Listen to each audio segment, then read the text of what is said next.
আসসালামু আলাইকুম, সবাই কেমন আছেন?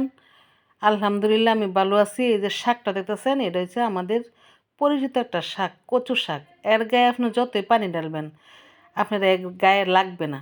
এরকম কিছু আত্মীয় স্বজন আছে মায়ের বাড়ির, তারা আপনার কাছ থেকে বিপদে পড়ে টাকা ধার নিতে আসবে।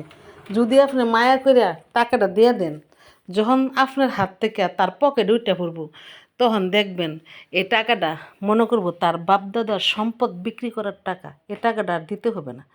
আপনি যখন চাইতে যাবেন, তখন এই যে তার গায়ে আর লাগবে না আপনার কথা। এই যে কচু শাকে যেরকম জ্বর জ্বরে পানি পড়ে যায়, তেমনি আপনার কথাগুলো তার গায়ের থেকে জ্বর জ্বরে পড়ে যাব, তার গায়ে নিবেই না।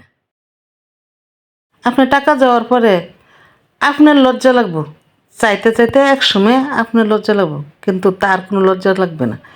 কারণ কিছু মানুষ আছে টাকা কর্জা যারা নেয়, তাদের কোনো লজ্জা নাই, লজ্জা শরম কম থাকে।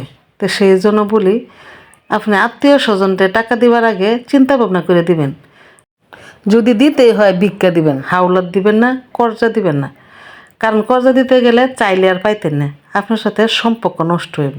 সম্পর্ক যদি ভালো রাখতে চান, এই সমস্ত আত্মীয় স্বজনের কাছ থেকে দূরে থাকবেন। শুভ সন্ধ্যা, সবাই ভালো থাকবেন, সুস্থ থাকবেন, আমাদের জন্য দোয়া করবেন। আমিও আপনাদের জন্য দোয়া করি। শুভকামনা রইল। শুভরাত্রি।